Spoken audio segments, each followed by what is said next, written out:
कहानी चूहिया की बेटी का विवाह। एक चूहिया को एक सुंदर कन्या थी। वह अपनी बेटी का विवाह सबसे शक्तिशाली व्यक्ति से करना चाहती थी। बहुत सोच विचार करने पर उसे लगा कि भगवान सूर्य उसकी कन्या के लिए उपयुक्त वर साबित होंगे। चूहिया सूर्य भगवान के पास गई। उसने कहा, सूर्य देवता, क्या आप मेरी सुंदर कन्या से विवाह करेंगे? क्या उसे आप अपनी पत्नी के रूप में पसंद करेंगे? सूर्य भगवान ने कहा, चूहिया चाची, आपने मुझे अपनी बेटी के योग्य वर समझा, इसके लिए मैं आपका आभारी हूँ। पर मैं सबसे ज़्यादा शक्तिशाली नहीं हूँ। मुझसे शक्तिशाली तो वरुण देवता हैं। वे अपने बादलों से मुझे ढक देते हैं। अतः चूहिया जल के देवता के पास गई और बोली, वरुण देवता, क्या आप मेरी सुंदर कन्या से विवाह करेंगे? क्या उसे आप अपनी पत्नी के रूप में अपनाएंगे? वरुण देवता ने जवाब दिया, देखो देवी, आपने मुझे अपनी बेटी के योग्य वर समझा, इसके लिए मैं आपका बहुत आभारी हूँ। पर मैं सबसे ज़्यादा शक्तिशाली नहीं हूँ। मुझसे अधिक शक्तिशाली तो वायु देवता हैं। वे मेरे बादलों को दूर दूर तक उड़ा ले जाते हैं। इसलिए चूहिया चाची वायु देवता के पास गई और कहने लगी, वायु देवता, क्या आप मेरी सुंदर कन्या से विवाह करेंगे? क्या आप मेरी बेटी को अपनी पत्नी के रूप में स्वीकार करेंगे? वायु देवता ने कहा, चाची, आपने मुझे अपनी बेटी के योग्य वर समझा, इसके लिए मैं आपका बहुत आभारी हूँ। पर मैं सबसे ज़्यादा शक्तिशाली नहीं हूँ। मुझसे अधिक शक्तिशाली तो पर्वतराज हैं। वे मेरे मार्ग में खड़े हो जाते हैं और मुझे रोक देते हैं। मैं चाहे कितनी ही ताकत लगाऊं पर पर्वतराज को अपने रास्ते से नहीं हटा पाता। तब चूहिया चाची पर्वतराज के पास गई, उनसे बोली, पर्वतराज, क्या आप मेरी सुंदर कन्या से विवाह करेंगे?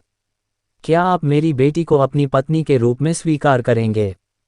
पर्वतराज ने कहा, चाची, आपने मुझे अपनी बेटी के योग्य वर समझा, इसके लिए मैं आपका बहुत आभारी हूँ। पर मैं सबसे अधिक शक्तिशाली नहीं हूँ। मुझसे ज़्यादा शक्तिशाली तो जो मूषकराज चूहों के राजा हैं। वे और उनके साथी मेरे चट्टानी शरीर में बड़े बड़े बिल खोदकर मुझे खोखला कर अड़ालते हैं। अंत में चूहिया चाची मूषकराज के पास गई और बोली, मूषकराज, क्या आप मेरी सुंदर बेटी से विवाह करेंगे?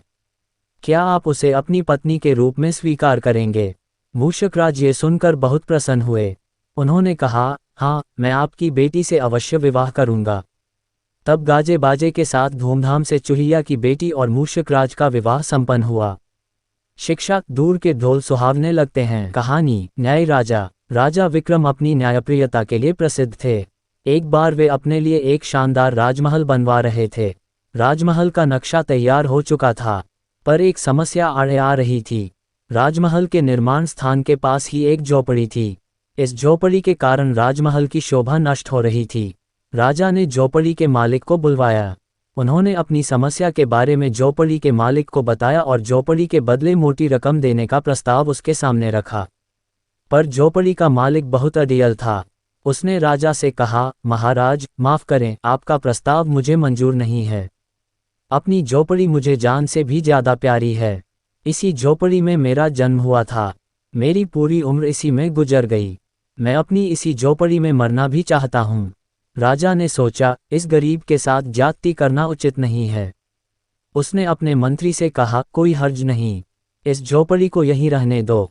जब लोग इस शानदार महल को देखेंगे तो वे मेरे सौंदर्यबोध की सराहना अवश्य करेंगे। जब वे राजमहल के समीप इस झोपड़ी को देखेंगे तो मेरी न्यायप्रियता की भी तारीफ करेंगे। शिक्षा, जियो और जीने दो। कहानी सुगंध और खनखनाहट। एक गरीब मजदूर था। वह खेतों में काम करता था। एक दिन शाम को वह अपना काम खत्म करके घर लौट रहा था। रास्ते के किनारे मिठाई की एक दुकान थी। मिठाइयों की मीठी मीठी सुगंध रास्ते भर आ रही थी। इससे मजदूर के मुंह में पानी आ गया। वह दुकान के पास गया। कुछ देर वहां खड़ा रहा। उसके पास थोड़े पैसे थे, पर वे मिठाई खरीदने के लिए काफ़ी नहीं थे। वह खाली हाथ लौटने लगा, तभी उसे दुकानदार की कर्कश आवाज़ सुनाई दी, रुको, पैसे तो देते जाओ। पैसे? काहे के पैसे? मजदूर ने पूछा। मिठाई के और काहे के? दुकानदार ने कहा, पर मैंने तो मिठाई खाई नहीं। उसने जवाब दिया, लेकिन तुमने मिठाई की सुगंध तो ली है ना? दुकानदार ने कहा, सुगंध लेना मिठाई खाने के बराबर है। बेचारा मजदूर घबरा गया। वहां खड़ा एक होशियार आदमी यह सुन रहा था। उसने मजदूर को अपने पास बुलाया, उसके कान में फुसफुसाकर कुछ कहा। उस आदमी की बात सुनकर मजदूर का चेहरा खिल उठा। वह दुकानदार के पास गया और अपनी जेब के पैसे खनखनाने लगा। पैसों की खनखनाहट सुनकर दुकानदार खुश हो गया। चलो निकालो पैसे, मजदूर ने कहा। पैसे तो मैंने चुकता कर दिए। दुकानदार ने कहा, अरे तुमने पैसे कब दिए?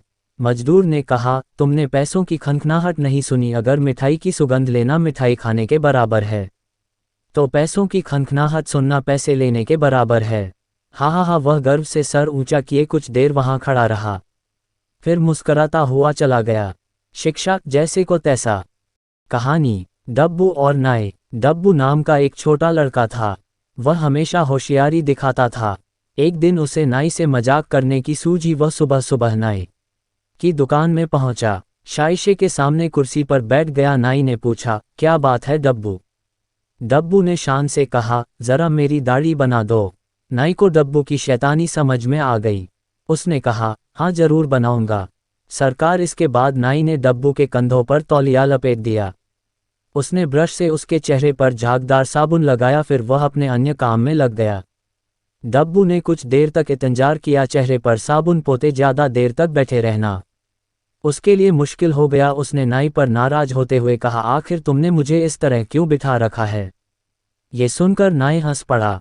उसने शांति से जवाब दिया, इसलिए कि अभी मैं तुम्हारी दाढ़ी उगने का इंतजार कर रहा हूं। शिक्षा दूसरे का मजाक उड़ाने वाला खुद मजाक का पात्र हो जाता है। कहानी गधे की परछाई। गर्मियों के दिन थे। तेज धूप में एक यात्री को एक गांव से दूसरे गांव जाना था। दोनों गांव के बीच एक निर्जन मैदान था। यात्री ने किराए पर एक गधा ले लिया। गधा आलसी था। वह चलते चलते बार बार रुक जाता था, इसलिए गधे का मालिक उसके पीछे पीछे चल रहा था।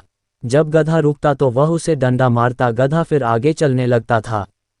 चलते चलते दोपहर हो गई। आराम करने के लिए वे रास्ते में रुक गए। वहां आसपास कोई छाया नहीं थी, इसलिए यात्री गधे की परछाई में बैठ गया। गर्मी के कारण गधे का मालिक भी बहुत थक गया था। वह भी गधे की परछाई में बैठना चाहता था, इसलिए उसने यात्री से कहा, देखो भाई, ये गधा मेरा है, इसलिए गधे की परछाई मेरी है। तुमने केवल गधे को किराए पर लिया है, उसकी परछाई से हमारा कोई सौदा नहीं हुआ है, इसलिए मुझे गधे की परछाई में बैठने दो। यात्री ने कहा, मैंने पूरे दिन के लिए गधे को किराए पर लिया है, इसलिए पूरे दिन गधे की परछाई का उपयोग करने का भी मेरा ही अधिकार है। तुम गधे से उसकी परछाई को अलग नहीं कर सकते। दोनों आदमी आपस में झगड़ने लगे, फिर उनमें मारपीट शुरू हो गई। इतने में गधा भाग खड़ा हुआ। वह अपने साथ अपनी परछाई भी ले गया। शिक्षा छोटी छोटी बातों पर लड़ना अच्छा नहीं।